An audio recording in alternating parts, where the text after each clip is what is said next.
আসসালামু আলাইকুম প্রিয় বন্ধুরা, সবাই কেমন আছেন? ২০২৫ সালের প্রথম বিশ্ব ইজতেমা, প্রথম ধাপ আজকে আখেরি মোনাজাত, অনেক লোকজনের সমাবেশ।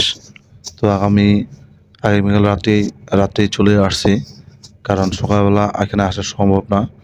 চিন্তা করলাম আমাদের এর পিছনে জামাত একটা আসছে আমাদের এলাকা থেকে। এই যে পিছনে যে জামাতটা দেখতেছেন, প্রায় ২৫-৩০ জন মানুষ আমাদের এলাকা থেকে এখানে জামাতে আসছে।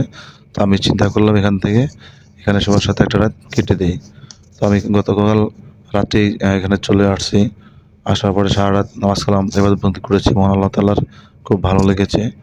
তো প্রিয় বন্ধুরা, সবাই চেষ্টা করবেন এভাবে আল্লাহর দিনের কাজের জন্য, দিন প্রচারের জন্য জামাতে যাওয়ার জন্য। তো প্রিয় বন্ধুরা, একটু ভালো-মন্দ খাওয়ার পরে একটু পান খাইতেছি। কারণ বারবার মাইক দিয়ে বলা হইতেছে আপনারা দ্রুত ময়দান ত্যাগ করেন। তো ৯টা ১০-এ মোনাজাত শুরু হয়েছে। আধা ঘন্টার মধ্যে শেষ হয়ে গেছে গা।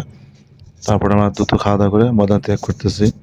কারণ পরবর্তী আরেকটা ধাপ আসতেছে। আরেকটা জামাত আসবে। ওরা আজকে বিকেলে ঢুকে যাবে অলরেডি। এই কারণে আমরা তাড়াতাড়ি করে সব সামানা গুছিয়ে যাওয়ার চেষ্টা করতেছি। তো অনেক লোকের ভিড়, সবাই চলে যেতেছে। তো মূল ঘটনা হচ্ছে আজকে একটা ঘটনা ঘটেছিল। সেটা হচ্ছে ৪ নম্বর গেটে ৮ নম্বর টয়লেটের সামনে আমরা একটু ভিতরে, এই যে আমার ভাস্তি জামাই, উনি গাড়ি রিজার্ভ করে সবাইকে নিয়ে আসছে এখানে জামাতের জন্য। তো ৮ নম্বর টয়লেট থেকে একটু ভিতরে আমরা জামাত ছিল। তো হঠাৎ করে গেটের সামনে একটা ট্রান্সমিটার জোরে একটা বিস্ফোরণ হয়। তখন মানুষ এত পরিমাণ দৌড় দিছে, সাগরের ঢেউয়ের মতো মনে হয় আসতেছে, এমন মনে হয়। অনেকের হাত পা ছুলে গেছে এবং অনেকের খাবার নষ্ট হয়ে গেছে। এটা মোটেও ঠিক হয়নি। আমরা হচ্ছে বাঙালি কিছু হলেই ভয় পাই। তো যাই হোক, সবই আল্লাহ তাআলার ইচ্ছা। আল্লাহ তাআলা যা করেন ভালোই করেন। অবশেষে আমরা মাঠ ত্যাগ করার জন্য সবাই প্রস্তুতি নিচ্ছি খাওয়া-দাওয়া শেষ করে। কারণ এখানে বারবার মাইক দিয়ে বলা হইতেছে মাঠ ত্যাগ করার জন্য। তো বন্ধুরা, হ্যাঁ, ফাইনালি আমরা চলে আসলাম মাঠ ত্যাগ করে। এই যে দেখেন পিছনে ৩ টা বন্ধু, ওনারা এখানে আসছে, মোনাজাত করতে আসছিল। আর আমার জামাতে গিয়েছিল ওনারা। যাওয়ার পরে কিছু খেদমত করার তৌফিক দিয়েছিল আল্লাহ তাআলা, করলাম। এই যে ওনারা তার মাস্ক বানায় আমাকে একটা গিফট করতে দেন।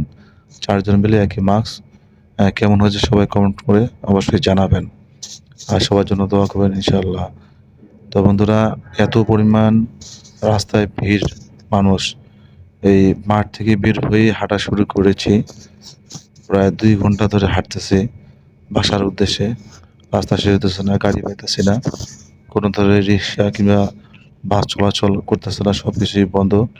আসলে বিশ্ব ইজতেমার শেষের দিনে অটো কিংবা ভ্যান কোনো কিছু পাওয়া যায় না। হেঁটে যাইতে হয়, হেঁটে আসতে হয়, এটাই।